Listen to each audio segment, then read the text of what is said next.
नमस्कार मित्रांनो, जसं की तुम्हा सर्वांना माहिती आहे 11वीसाठी प्रवेश परीक्षा द्यायची आहे आणि तसंही ही प्रवेश परीक्षा ऐच्छिक आहे. ज्यांना पाहिजे ते देऊ शकतात आणि ज्यांना 10वीच्या मार्कावरच ॲडमिशन हवं आहे ते 10वीच्या मार्कावरती सुद्धा ॲडमिशन घेऊ शकतात. परंतु सगळ्यात पहिल्यांदा प्रेफरन्स हे CET दिलेल्यांना देण्यात येणार आहे आणि मग त्यानंतरचे जे राऊंड्स असतील तर त्यामध्ये 10वीच्या रिझल्टनुसार तुम्हाला प्रवेश मिळणार आहे. तर आता या संदर्भात ही जी CETची एक्झाम आहे या संदर्भात एक GR या ठिकाणी पब्लिश करण्यात आलेला आहे. तर या GRमध्ये CETबद्दल सगळी इन्फॉर्मेशन आहे. परीक्षा कधी होणार आहे, सेंटर लागेल का किंवा फी असेल का, या सगळ्या गोष्टी आपण यामध्ये पाहणार आहोत. सोबतच फॉर्म कसा भरायचा ते पण या ठिकाणी स्टेप्स सांगितलेले आहेत, त्या स्टेप्स आपण पाहणार आहोत. So let us start. हा GR आजच्या तारखेचा आहे 19 तारखेचा आणि या ठिकाणी विषय हाच आहे की 11वीला जी प्रवेश परीक्षा होणार आहे तर त्या संदर्भात इन्फॉर्मेशन आहे. तर आता मी फास्ट सांगणार आहे कारण यामध्ये जास्त वेळ आपल्याला नाही घालवायचे. मी महत्त्वाच्या मुद्द्यांना अंडरलाईन पण केलेलं आहे. आता या ठिकाणी तुम्ही जर पाहिलं तर सुरुवातीला जस्ट इन्फॉर्मेशन आहे की कधी हे ठरलं होतं CET वगैरे घ्यायची आहे, हे सगळं तुम्ही रीड करू शकता. GR मी तुम्हाला टेलिग्रामवरती अपलोड करून देईलच. ओके. सो नेक्स्ट आहे या ठिकाणी सगळ्यात पहिल्यांदा ही परीक्षा कधी होणार आहे, तारीख सांगितलेली आहे 21 ऑगस्ट 2019. या ठिकाणी सकाळी 11 ते दुपारी 1 वाजेपर्यंत परीक्षा असणार आहे, म्हणजे 2 तासांचा कालावधी आहे परीक्षेसाठी. ओके. परत इथं लक्षात घ्यायचं आहे या ठिकाणी 21 ऑगस्ट 2021ला सकाळी 11 ते 1 वाजेपर्यंत परीक्षा आहे, वार आहे शनिवार. ओके. त्यासोबतच नेक्स्ट जर आपण पाहिले या ठिकाणी तर परीक्षा कशावरती आधारित असणार आहे, परीक्षा 10वीच्या तुमच्या अभ्यासक्रमावरती आधारित असणार आहे. सोबतच परीक्षा ऑफलाईन स्वरूपाची आहे. तुम्हाला सेंटर लागेल आणि त्या सेंटरवरती जाऊन तुम्हाला परीक्षा द्यायची आहे. सेंटर कसं लागेल हे पण पुढे सांगितले, ते पण मी तुम्हाला सांगेनच. नेक्स्ट आहे या ठिकाणी प्रश्नपत्रिका कशी आहे, तर ती तुम्हाला उत्तरपत्रिका बहुपर्यायी स्वरूपाची असेल, MCQs टाईपमध्ये असणार आहे. OMR शीट दिली जाईल आणि त्यावर तुम्हाला जस्ट फिलअप करायचं असणार आहे. OMR शीट कशी असते हे सर्वांना माहिती असेलच, नसेल तर सांगते. या ठिकाणी तुम्हाला एक शीट दिली जाते. या शीटवरती 1 ते 100 असे 100 प्रश्न क्रमांक असणार आहेत आणि प्रत्येक प्रश्न क्रमांकासमोर असे 4 गोळे असणार आहेत. त्या गोळ्यांमध्ये 1, 2, 3, 4 किंवा ABCD असं लिहिलेलं असतं. सपोज की पहिला प्रश्न आहे आणि त्या पहिल्या प्रश्नाचा दुसरा पर्याय करेक्ट आहे तर त्याला आपण असं कलर करणार आहोत. ओके. आणि कलर करताना हा पूर्ण गोळा भरायचा आहे, याच्या बाहेर नाही जायचं आहे आणि आतमध्ये असं रिकामं पण नाही सोडायचं, हे पूर्ण असं भरायचं आहे. ओके. आता मी स्क्रीनवरती एवढं चांगलं भरू शकत नाही, बट तुम्हाला पेन घेऊन व्यवस्थित भरायचं आहे. शक्यतो यासाठी आपण ब्लॅक किंवा ब्ल्यू बॉल पेन वापरतो. ओके. आणि हा पूर्ण गोळा अगदी व्यवस्थित भरायचा आहे, अजिबात रिकामा नाही ठेवायचा आणि बाहेर पण नाही घालवायचा. अशा पद्धतीने तुम्हाला पूर्ण 100 प्रश्न सोडवायचे आहेत. त्यानंतर जर आपण पाहिलं तर यासाठी सगळ्यात महत्त्वाचं फॉर्म कुठे भरायचे आहेत, तर फॉर्म तुम्हाला ऑनलाईन पद्धतीने भरता येणार आहेत. फॉर्मसाठी ही वेबसाईट आहे. या वेबसाईटवरती तुम्ही उद्या म्हणजेच 20/7/2021ला सकाळी 11:30 वाजल्यापासून तुम्ही फॉर्म भरू शकता आणि शेवटची तारीख आहे ती म्हणजे 26 जुलै. म्हणजे कमीत कमी तुम्हाला 6 दिवसांचा वेळ या ठिकाणी देण्यात आलेला आहे. या 6 दिवसांच्या कालावधीमध्ये तुम्ही फॉर्म भरू शकता. सकाळी 11 वाजल्यापासूनचा वेळ आहे. ओके. 11:30 वाजल्यापासूनचा. सो तारीख आहे उद्यापासून तुम्ही फॉर्म भरू शकता. फॉर्म कसा भरायचा आहे त्याचे स्टेप्स पण मी तुम्हाला सांगणार आहे. सो आता त्यानंतर आपण पाहतो या ठिकाणी परीक्षेचे स्वरूप कसे असेल साधारणतः. तर या ठिकाणी सांगण्यात आलेलं आहे की एकतर 11वीसाठी प्रवेश परीक्षा घेण्यासाठी ही पहिलीच वेळ आहे. सो ही पहिलीच प्रवेश परीक्षा असणार आहे. त्यामुळे आधीचे काही क्वेश्चन पेपर्स किंवा प्रिव्हियस इयर क्वेश्चन पेपर्स असं काही या ठिकाणी नसणार आहे. सो तुम्हाला तयारी करताना पूर्णतः तुम्हाला 10वीचा अभ्यासक्रमच पूर्णतः व्यवस्थित करायचा आहे. त्यामधले MCQs तुम्हाला करायचे आहेत. ओके. सो नेक्स्ट जर आपण पाहिलं या ठिकाणी तर ही परीक्षा CBSE ICSE बोर्डवाले पण देऊ शकणार आहेत आणि ही परीक्षा सगळ्यात महत्त्वाचं म्हणजे पूर्णतः ऐच्छिक आहे. तुमच्या मनावरती आहे द्यायची की नाही. आता ती तुम्हाला 10वीमध्ये किती गुण पडलेले आहेत त्यावर तुम्ही डिसाईड करू शकता. भलेही तुम्हाला 99% असो 98% असो तरीही तुम्हाला ॲडमिशन मात्र CETच्या आधारेच दिलं जाणार आहे. प्रेफरन्स CETनुसारच दिलं जाईल.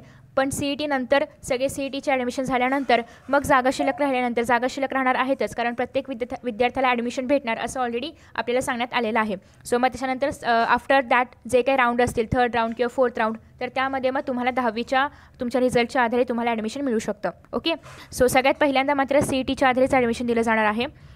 सो बरेच जण म्हणतात CETमध्ये कमी मार्क्स मिळाले तर CETमध्ये कमी मार्क्स मिळाल्यानंतर जर तुम्हाला ॲडमिशन नाही मिळालं तर मग तुम्ही 10वीच्या रिझल्टच्या आधारे नक्कीच ॲडमिशन घेऊ शकता. 3rd किंवा 4th राऊंड असेल त्यानुसार तुम्ही ॲडमिशन घेऊ शकता. त्यानंतर नेक्स्ट आहे या ठिकाणी जो सिलेबस आहे तर तो आहे तुमच्या 10वीचा अभ्यासक्रम. आता यामध्ये रिड्यूस सिलेबस येणार का ते पण मी सांगणार आहे. पूर्ण व्हिडिओ व्यवस्थित पहा कारण प्रत्येक मुद्दा यामध्ये खूप महत्त्वाचा आहे. पूर्ण सिलेबस आहे 10वीचा. तुम्हाला रिड्यूस सिलेबसबद्दल मी नंतर सांगेन. आफ्टर दॅट या ठिकाणी आहे पेपर जो आहे तर तो 100 गुणांचा असेल आणि एकच प्रश्नपत्रिका असणार आहे. त्या एकाच प्रश्नपत्रिकेमध्ये तुम्हाला गणित, त्याचबरोबर इंग्लिश, गणित, विज्ञान आणि समाजशास्त्र एकाच प्रश्नपत्रिकेमध्ये सगळे प्रश्न असणार आहेत. एकाच उत्तरपत्रिकेवरती सोडवायचे आहेत. म्हणजे ही परीक्षा एकच दिवसांची असणार आहे, 2च तासांची फक्त असणार आहे. 100 गुणांची आहे, 100 प्रश्न आहेत आणि ऑब्वियसली या ठिकाणी तुम्ही जर पाहिलं तर 2 तासांचा वेळ तुम्हाला देण्यात आलेला आहे. ओके. त्यानंतर पुढे आहे की ही जी प्रश्नपत्रिका आहे तर ती 8 माध्यमांतून उपलब्ध असेल. मग काही म्हणतात आम्ही मराठी माध्यमचे आहोत, आम्ही इंग्रजी माध्यमचे आहोत, आम्ही हिंदी माध्यमचे आहोत. तर कुठल्याही माध्यमावर या ठिकाणी अन्याय नाही आहे. प्रत्येक माध्यमासाठी त्या माध्यमाच्या अनुसार प्रश्नपत्रिका काढली जाणार आहे. मराठीसाठी सायन्स मराठीमधून, इंग्लिश मराठीमधून, जे मराठीचे विषय आहेत सगळे मराठीमधून, इंग्लिशवाल्यांसाठी सगळं इंग्लिशमधून, सेमीवाल्यांसाठी जे इंग्लिशमध्ये आहे ते इंग्लिशमध्ये, जे मराठीमध्ये आहे ते मराठीमध्ये. ओके. सो अशा पद्धतीने सगळ्या माध्यमांमधून तुम्हाला पेपर लिहायला मिळणार आहे. लिहायला म्हणजेच ते फिलअप करायला मिळणार आहे. नेक्स्ट आहे जे सेमी माध्यमचे असतील त्यांच्यासाठी सायन्स आणि मॅथ्स इंग्लिशमधून असेल आणि समाजशास्त्र मराठीमधून असेल. तर त्याप्रमाणे तुम्हाला फॉर्म फिल करताना ते सिलेक्ट करायचं आहे. फॉर्म फिल करताना कुठे सिलेक्ट करायचं हे पण मी तुम्हाला सांगणार आहे. आफ्टर दॅट नेक्स्ट आहे ऑफलाईन पद्धतीनेच ही परीक्षा होणार आहे. ऑनलाईन होणार नाही आहे, ऑफलाईन होणार आहे. तुम्हाला सेंटरवरती जाऊन परीक्षा द्यायची आहे आणि मल्टिपल चॉईस क्वेश्चन्स यामध्ये असणार आहेत.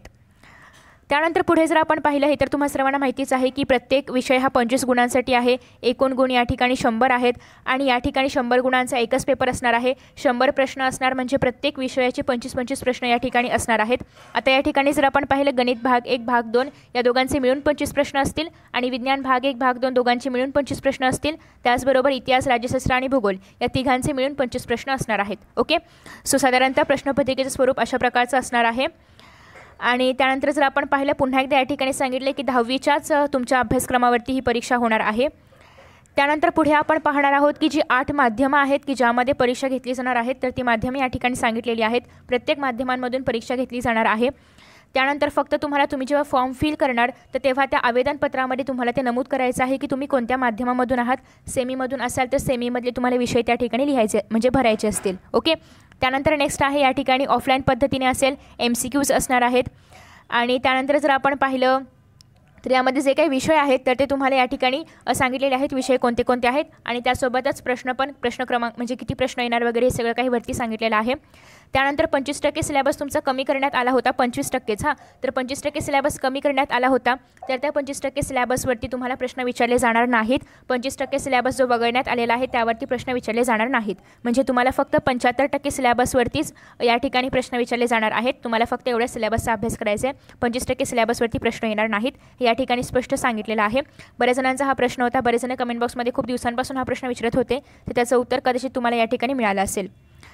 त्यानंतर आता हे जे आवेदनपत्र आहे, आवेदनपत्र म्हणजे काय, तुमचं जे काही फॉर्म आहे CETचा तर त्या संदर्भात या ठिकाणी माहिती सांगण्यात आलेली आहे. सगळ्यात पहिल्यांदा तुम्हाला फॉर्म भरता येणार आहे उद्यापासून म्हणजेच 20 जुलै 2021 पासून सकाळी 11:30 वाजल्यापासून तुम्ही फॉर्म भरू शकता ते 26 जुलैपर्यंत. ओके. सो फॉर्मसाठी ही वेबसाईट आहे. या वेबसाईटवरती जाऊन तुम्ही फॉर्म भरू शकता. उद्या मी फॉर्म कसा भरायचा ह्याचा व्हिडिओ अपलोड करेन कारण आता ती वेबसाईट ओपन होणार नाही कारण तारीख तर उद्याची आहे. ओके. सो त्यामुळे उद्या सकाळी 11 वाजता वेबसाईट ओपन होईल की नाही माहीत नाही कारण सगळेजण एकदम त्या ठिकाणी फॉर्म भरायला जातील. त्यामुळे परत एकदा क्रॅश वगैरे होण्याची शक्यता आहे. त्यामुळे शक्यतो थोडी लेट तुम्ही थोडासा लेट जरी फॉर्म भरला तरी पण काही होणार नाही आहे कारण 6 दिवस आहेत. आरामात 6 दिवसामध्ये तुम्ही फॉर्म भरू शकता. ओके. सो जेव्हा ही वेबसाईट ओपन होईल तेव्हा मी नक्की तुम्हाला फॉर्म कसा भरायचा हे पण सांगेन. आणि त्या ठिकाणी तुम्हाला सगळ्यात पहिल्यांदा तर तुमचा जो बैठक क्रमांक आहे तुमच्या परीक्षेसाठी तुम्ही जो 10वीसाठी वापरला होता तर तो बैठक क्रमांक आणि त्यासोबतच आईचं नाव वगैरे हे सगळी काही इन्फॉर्मेशन तुम्हाला त्या ठिकाणी भरायची असेल. आणि ती सगळी इन्फॉर्मेशन सबमिट केल्यानंतर त्या ठिकाणी एक रकाना असेल म्हणजे एक बॉक्स असेल. त्या ठिकाणी तुम्हाला तुमचा ईमेल ID असेल तर तुम्ही त्या ठिकाणी टाकू शकता. नसेल तर काही प्रॉब्लेम नाही. ईमेल ID असेल तर तुम्हाला काही इन्फॉर्मेशन वगैरे असेल तर ते पाठवू शकतात. बट ईमेल ID नसेल तर काहीच प्रॉब्लेम नाही आहे. नेक्स्ट आहे या ठिकाणी तुम्हाला माध्यमाची निवड करायची आहे.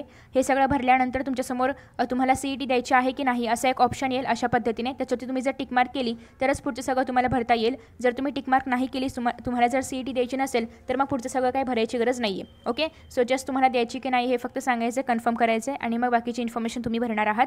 नेक्स्ट आहे तुम्हाला माध्यम निवडायचं आहे. माध्यम निवडल्यानंतर त्या ठिकाणी मग तुम्हाला सेमी माध्यम असेल तर इंग्रजी, गणित आणि विज्ञान हे सगळे विषय इंग्रजीमधून असतील आणि समाजशास्त्र मराठीमधून असेल. आणि हे सगळं तुम्हाला त्या ठिकाणी माध्यमामध्ये व्यवस्थित माध्यम निवडायचं आहे. ज्या पद्धतीने तुम्ही माध्यम निवडाल त्या पद्धतीने तुम्हाला पेपर येणार आहे. सो त्याच्यामुळे माध्यम व्यवस्थित निवडायचं आहे. त्यानंतर तुम्ही जर पाहिलं तर तुम्हाला त्या ठिकाणी पत्ता पण फिलअप करायचा आहे, कारण बरेच जण सध्या लॉकडाऊनमुळे किंवा लॉकडाऊन म्हणा किंवा कोरोनाची परिस्थिती म्हणा किंवा कोणतेही कारण असो तर त्या कारणास्तव स्थलांतरित झालेले आहेत. त्याच्यामुळे ते ज्या ठिकाणी तुम्ही गेला असाल किंवा तुम्ही आता ज्या ठिकाणी प्रेझेंट आहात तो पत्ता तुम्हाला लिहायचा आहे, कारण त्यानुसारच आसपासचं सेंटर तुम्हाला दिलं जाईल. कारण तुम्ही सपोज की कुठेतरी राहता XYZ ठिकाणी आणि तुम्हाला जर वेगळ्याच ठिकाणचा दिला तर तुम्ही त्या ठिकाणी परीक्षेला पोहोचू शकणार नाही. त्याच्यामुळे तुम्ही योग्य पत्ता भरायचा आहे, तरच तुम्हाला आजूबाजूचं सेंटर कुठलं तरी दिलं जाईल. ओके. नेक्स्ट आहे या ठिकाणी की तुम्हाला जर जे काही केंद्र दिले जातील म्हणजे त्या परीक्षेसाठी जे काही त्या पर्टिक्युलर विभागामधले केंद्र असतील त्यापैकी एखादा केंद्र तुम्हाला तुमच्या जवळचं केंद्र तुम्हाला दिलं जाईल. ओके.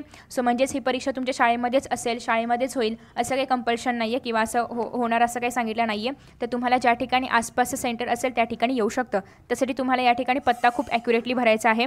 तुमचा जिल्हा किंवा तुमचा तालुका वगैरे सगळं काही क्लिअरली भरायचं आहे. नेक्स्ट आहे या ठिकाणी हे सगळं झाल्यानंतर फॉर्म सबमिट करायचा आहे. सबमिट केल्यानंतर शक्य असेल तर प्रिंटआउट काढून ठेवा. प्रिंटआउट काढूनच ठेवा शक्यतो. सायबर कॅफेमध्ये किंवा तुमच्या घरी प्रिंटर असेल किंवा आजूबाजूला कुठेही तुम्हाला प्रिंटआउट पाहायला मिळेल, काढता येईल. आणि जर अगदी शक्य नसेल तर जस्ट स्क्रीनशॉट काढून ठेवा आणि मग त्या स्क्रीनशॉटची प्रिंटआउट काढू शकता. ओके. शक्यतो प्रिंटआउट काढायची आहे. नेक्स्ट आहे तुम्हाला या ठिकाणी कोणतीही फी भरायची नाही आहे. तुम्ही जर महाराष्ट्र बोर्डमधून असाल, तुम्ही 10वी तुमची SSC बोर्डमधून झालेली आहे, महाराष्ट्र बोर्डमधून झालेली आहे, तुम्हाला कोणतीही फी या ठिकाणी भरायची नाही आहे. कोणतेही परीक्षा शुल्क तुम्हाला या ठिकाणी भरायचं नाही आहे. फ्रीमध्ये एक्झाम आहे. ओके. सो नेक्स्ट आपण या ठिकाणी पाहिलं तर बरीचशी इन्फॉर्मेशन आहे. यामधली महत्त्वाची इन्फॉर्मेशन आपण बघणार आहोत. हे झालं महाराष्ट्र बोर्डसाठी. नेक्स्ट आपण या ठिकाणी पाहिलं तर महाराष्ट्र बोर्ड व्यतिरिक्त जे कोणते इतर बोर्ड आहेत तर त्यासाठी पण सेम प्रोसिजर आहे, सेम प्रोसेस आहे.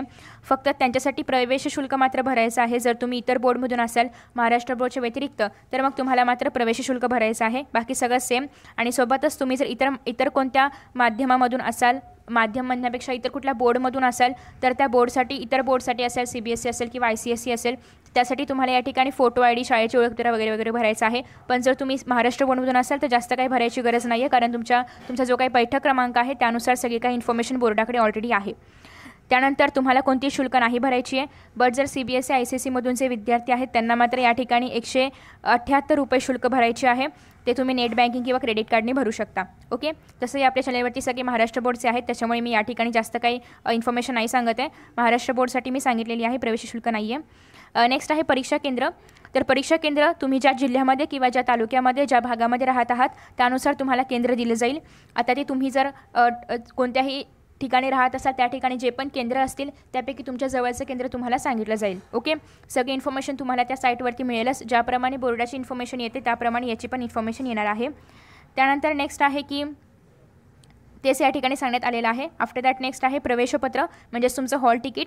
तर या ठिकाणी सांगण्यात आलेलं आहे की हे जे प्रवेशपत्र आहे तर ते ऑनलाईन पद्धतीने उपलब्ध करून दिलं जाईल आणि विद्यार्थ्यांनी ते डाउनलोड करून घ्यायचं आहे आणि त्याची प्रिंटआउट काढायची आहे. आता प्रवेशपत्र आल्यानंतर तुम्हाला सगळ्या चॅनलद्वारे किंवा यूट्यूबद्वारे वगैरे सांगितलं जाईलच, आम्ही तुम्हाला सांगूच. आणि त्यानंतर तुम्ही ते डाउनलोड करून प्रिंटआउट काढणार आहात. ओके.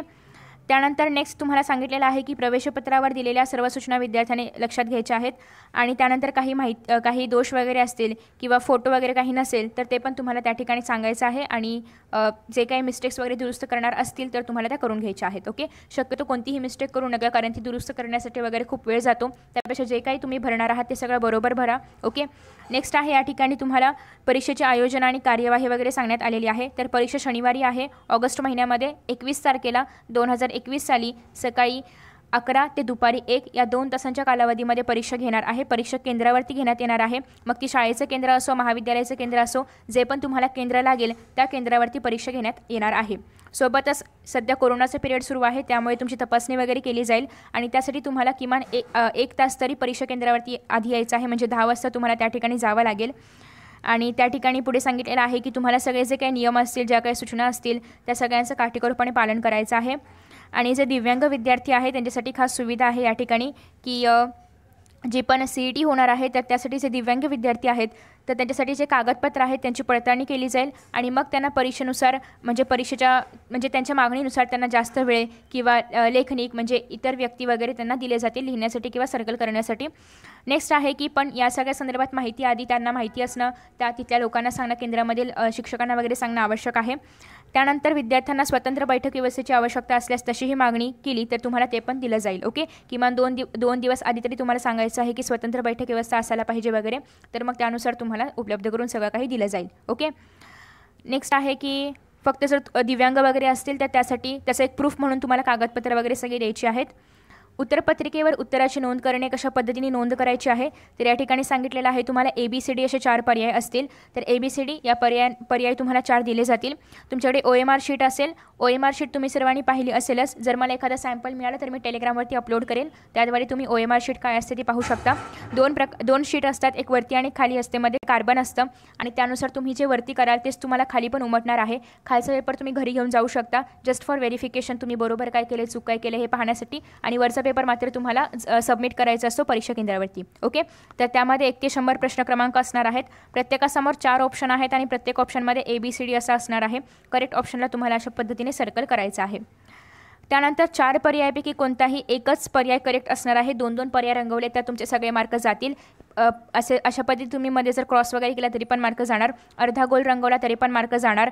गोलाच्या बाहेर गेला तरी पण मार्क जाणार. असे टिकमार्क वगैरे केले तरी पण मार्क जाणार. तुम्हाला फक्त आणि फक्त तो गोल भरायचा आहे आणि एकच सिंगल गोल भरायचा आहे एका प्रश्नासाठी. ओके, नेक्स्ट आहे त्यासाठी तुम्ही काळ्या किंवा निळ्या शाईच्या पेनाचा वापर करू शकता. बॉल पेन वापरायचा आहे, जेल पेन वगैरे वापरायचा नाही आहे. नेक्स्ट आहे तुम्हाला पूर्णपणे गोल भरायचा आहे. अर्धवट भरलेला गोल किंवा जर त्यामध्ये अशी खाडाखोडी नाही हे चुकलं आणि हे बरोबर असं काही केलं तर ते पकडलं जाणार नाही. एकापेक्षा जास्त गोल तुमचे ग्राह्य धरले जाणार नाहीत. त्यासोबतच त्याला गुण पण दिले जाणार नाही. जर अर्ध भरलेला असेल, खाडाखोड असेल, एकदम काही इरेज वगैरे केलं असेल तर असं काही असेल तर तुम्हाला तुम्हाला त्याच्यासाठी गुण वगैरे दिले जाणार नाही, चेक केलं जाणार नाही. आफ्टर दॅट तुम्ही जर एकदा लिहिलं उत्तर किंवा एकदा जर एखाद्या ह्याला सर्कल केलं तर ते तुम्हाला बदलता येणार नाही. आणि तुम्हाला सगळ्यात महत्त्वाची गोष्ट म्हणजे उत्तरपत्रिका एकदाच दिली जाईल. तुम्ही जर काही चूक केली तर तुम्हाला दुसरी उत्तरपत्रिका मात्र दिली जाणार नाही सेंटरवरती. नेक्स्ट असेल सांख्यिकीय पद्धतीने तुमची उत्तरपत्रिका चेक होणार आहे. त्यामुळे त्या उत्तरपत्रिकेला घडी घालणं, चुरगळणं, खाडाखोड करणं, इरेझरने खोडणं असले काही उद्योग करायचे नाहीत. तुमची उत्तरपत्रिका मग चेक केली जाणार नाही. सो त्यामुळे उत्तरपत्रिका खूप व्यवस्थित ठेवायची आहे, खराब होणार नाही याची काळजी घ्यायची आहे. तुम्हाला जर एखादं काही कच्चं काम गणित वगैरे सोडवायचं असेल तर तुम्हाला प्रश्नपत्रिकेच्या शेवटी एखादं रफ पेज वगैरे असेल, कच्च्या कामासाठी जागा वगैरे असं काहीसं लिहिलेलं असतं त्याच्यावरती, तर त्या ठिकाणी तुम्ही काहीतरी कच्चं काम करू शकता. शक्यतो बऱ्याचशा सेंटर्सवरती स्वतःचे पेपर अलो केले जात नाहीत. सो त्याच्यामुळे जे प्रश्नपत्रिकेच्या मागे जागा असेल तर त्यावरच तुम्ही सॉल्व करू शकता जे काही हवं असेल तर ते. नेक्स्ट आहे या ठिकाणी की परीक्षा दिल्यानंतर 2 उत्तरपत्रिका मी सांगितल्याप्रमाणे 2 उत्तरपत्रिका असतात. एकामागे अटॅच असतं, ते सुट्ट करायचं नाही, ते अटॅचच असतं. फक्त या ठिकाणी तुम्ही वरची उत्तरपत्रिका द्यायची आहे केंद्राला आणि मागची तुम्ही घेऊन जाऊ शकता. ती कार्बन कॉपी असते की तुम्ही स्वतः घरी घेऊन जाऊ शकता. मग त्याच्यानंतर तुम्ही ते तुमचे गुण वगैरे पडताना व्हेरिफिकेशन वगैरे करण्यासाठी तुम्ही ते घरी घेऊन जाऊ शकता. त्यानंतर नेक्स्ट आहे या ठिकाणी की नमुना उत्तरसूची देखील प्रसिद्ध केली जाणार आहे या ठिकाणी. आणि मग त्यानुसार तुम्हाला जर त्याच्यामध्ये काही चुकीचं वगैरे वाटलं तर तुम्ही त्या संदर्भात आक्षेप देखील नोंदवू शकता. हे सध्यासाठी तरी काही महत्त्वाचं नाही, हे सगळं परीक्षा झाल्यानंतरचं आहे. त्यानंतर तुमच्या आक्षेपांचं निराकरण केलं जाईल.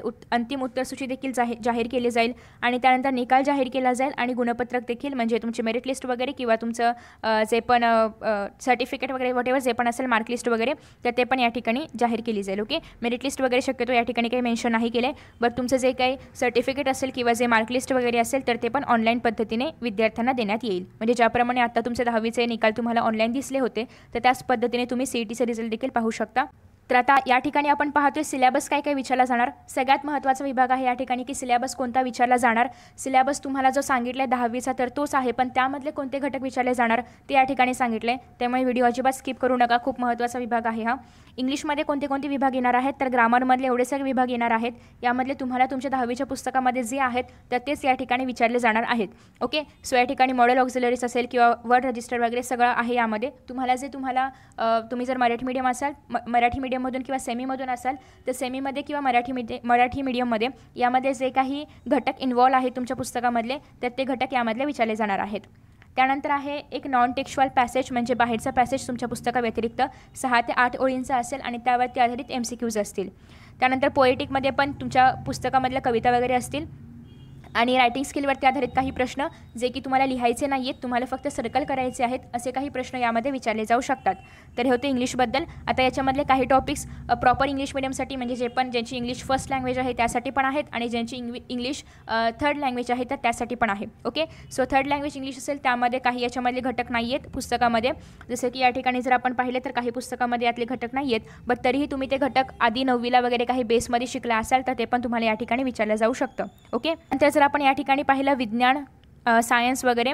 तर यामध्ये आहे ग्रॅव्हिटेशन चॅप्टर, त्याच्यानंतर पेरियोडिक क्लासिफिकेशन ऑफ एलिमेंट्स, सगळे चॅप्टर आहेत. फक्त या चॅप्टर्समधले 10च्या 10 चॅप्टर आहेत पार्ट 1मधले.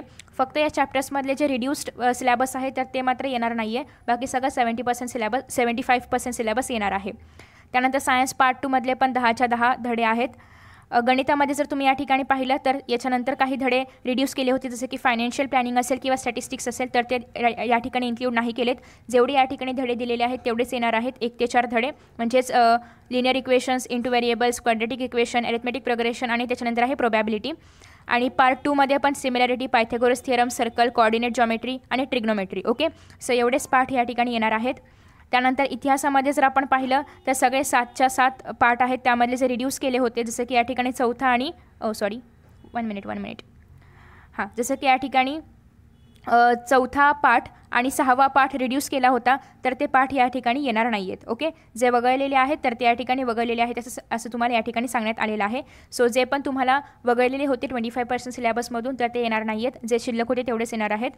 आणि या ठिकाणी 1, 2, 3, 4 या ठिकाणी पण राष्ट्रीय पक्ष वेगळा करण्यात आलेला आहे आणि राजकीय पक्ष वेगळा आहे. म्हणजे या ठिकाणी तुम्हाला तसं पाहिलं पुस्तकानुसार तर 4च पाठ आहेत. ओके, 5वा पाठ तुमचा रिड्यूस झाला आहे आणि या ठिकाणी त्यांनी फक्त एक राष्ट्रीय पक्ष आणि राजकीय पक्ष सेपरेट केले. ओके, ते काही तुम्ही तिसऱ्या पाठामध्येच दोन्ही पण अभ्यासणार आहात.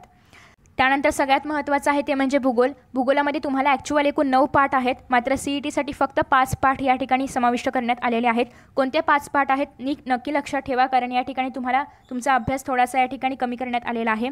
तुम्हाला फक्त पहिला पाठ, दुसरा पाठ, तिसरा पाठ म्हणजे या ठिकाणी जे सांगितलेलं आहे, पहिला पाठ जो आहे तो म्हणजे स्थान आणि विस्तार, दुसरा पाठ आहे तो म्हणजे प्राकृतिक रचना आणि जलप्रणाली, तिसरा आहे ते म्हणजे नैसर्गिक वनस्पती आणि प्राणी, चौथा आहे अर्थव्यवस्था आणि व्यवसाय आणि 5वा आहे ते म्हणजे पर्यटन, वाहतूक आणि संदेशवहन. याच्या व्यतिरिक्त जे पाठ तुमच्या पुस्तकामध्ये आहेत ते तुम्ही नाही केले तरी पण चालणार आहेत. फक्त याच पाठांचा अभ्यास तुम्हाला करायचा आहे. ओके, सो अशा पद्धतीने भूगोलासाठी मात्र तुम्हाला थोडासा सिलेबस या ठिकाणी कमी करण्यात आलेला आहे. तर अशा पद्धतीने आय होप की तुम्हाला पूर्ण व्हिडिओ नक्की समजला असेल. परीक्षा कुठे होणार आहे, कशी होणार आहे, कोणत्या तारखेला होणार आहे, कोणत्या वेळेला होणार आहे, परीक्षेसाठी काय सिलेबस आहे, हे सगळं तुम्हाला नीट कळलं असेल. Thank you so much for watching this video. जर तुम्हाला वाटलं तर तुम्ही हा व्हिडिओ नक्की शेअर करू शकता, जेणेकरून इतरांना पण ही सगळी इन्फॉर्मेशन मिळेल. So thank you for watching this video. See you in next video. Bye bye and best of luck for your exams.